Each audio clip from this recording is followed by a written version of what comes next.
Hello दोस्तों, आप सभी को मेरा नमस्कार। आज मैं आपको कक्षा 11वीं का पार्ट 3 वर्ग पढ़ाने जा रही हूँ।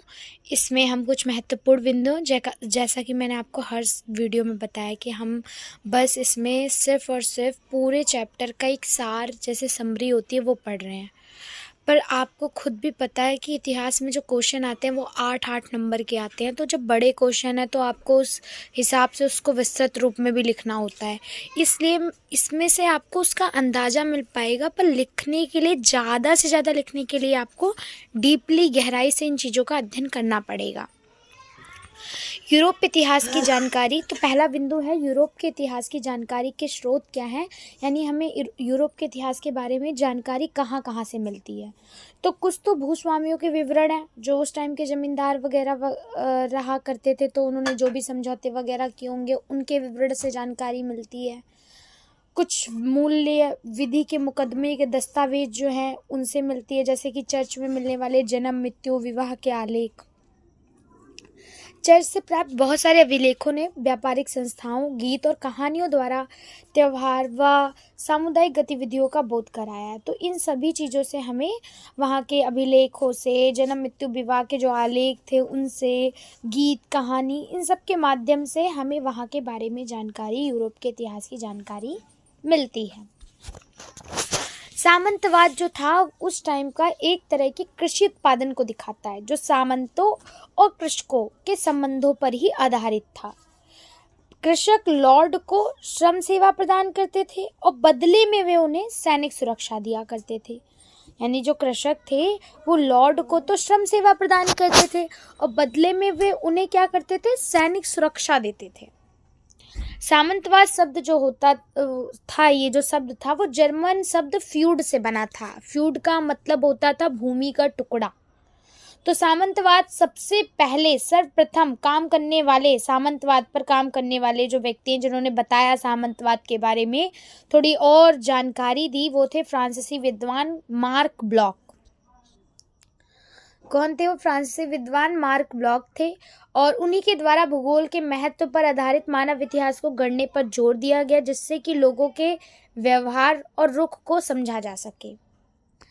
फ्रांसीसी समाज का उस टाइम पे जो विभाजन है वो 3 वर्गों में हो रखा था। एक पादरी, अभिजात वर्ग और कृषक। पादरी तो आपको पता ही है अच्छे से कि पादरी कौन थे।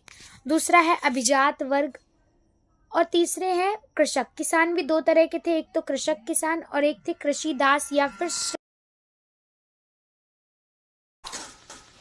तो राजनीतिक परिवर्तन भी हुए इस टाइम पे। राजनीतिक परिवर्तन में क्या हुआ था कि नए शक्तिशाली राज्यों का उदय हुआ, संगठित स्थायी सेना आ गई, एक स्थायी नौकरशाही और राष्ट्रीय कर प्रणाली स्थापित करने की प्रक्रिया शुरू हो गई थी।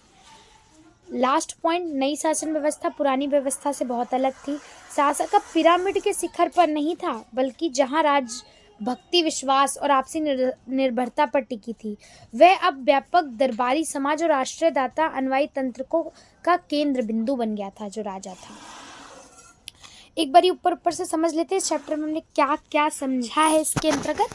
तो देखो, हमने पहले ये समझा इसमें कि 3 वर्ग थे वहाँ पे, जो आपको मैंने बताया कि 3 वर्ग कौन कौन से थे, जिसमें हमने एक पादरी की बात करी, दूसरा हमने कुलीन वर्ग की बात करी, तीसरा हमने आपके किसान की बात करी। पर दूसरे की एक खास बात है, उसमें 2 लोग हैं, एक अभिजात तो जो है वो है ही है, साथ में साथ उनके भी अंडर में आने वाले नाइट हैं। पर नाइट की हैसियत कोई ऐसी नहीं है कि किसानों जैसी वाली हालत हो, बल्कि नाइट अच्छे खासे हैं, उनको काफ़ी पैसा भी मिलता है और बड़ी मतलब अच्छी खासी उनके पास संपत्ति वगैरह सब कुछ है।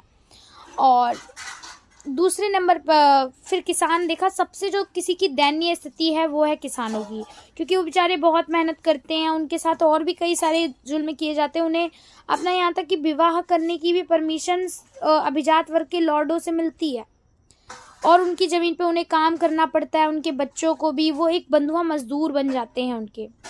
तो सबसे बुरे हालात जो हैं वो किसके हैं? किसानों के हैं। फिर हमने समझा कि यहाँ पर तीनों की अपनी अलग अलग थी, बहुत सारी शक्तियाँ मिली हुई थी। फिर इसी समय पे नई तकनीक आती है, लोहे के फाल आने लग जाते हैं, जिससे खेती में वृद्धि होती है। 2 फसल से 3 फसल पे पहुँच जाते हैं। बहुत सारे मौसम की पैदावार जो थी वो छोटी पड़ जाती है। ये सारी चीज़ें हमने जानी, ठीक है।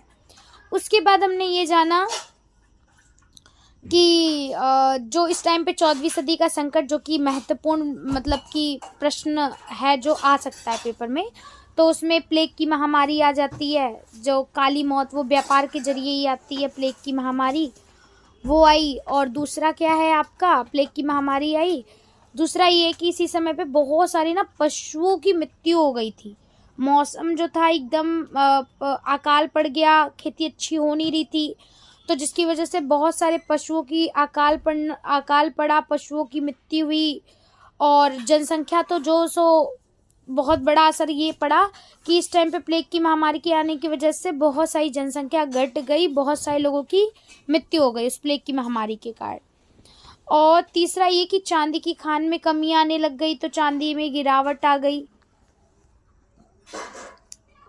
बस ये है इसके। फिर राजनीतिक परिवर्तन ये आए कि नए शक्तिशाली राज्यों का उदय हुआ और नई स्थायी सेना, पहले से परमानेंट सेना आने लग गई, और साथ ही के साथ में परमानेंट सेना आने लग गई। राष्ट्रकरण की नई प्रणाली शुरू कर दी गई, और नई शासन व्यवस्था पुरानी व्यवस्था से बहुत अलग थी। शासक जो था वो पिरामिड के शिखर पर नहीं बल्कि राजभक्ति, विश्वास और आपसी निर्भरता पर टिकी थी, जो पहले था। पर अब वो समाज, आश्रयदाता और अनुयायी तंत्र तीनों का केंद्र बिंदु, सेंटर पॉइंट बन गया था। कौन? राजा। धन्यवाद।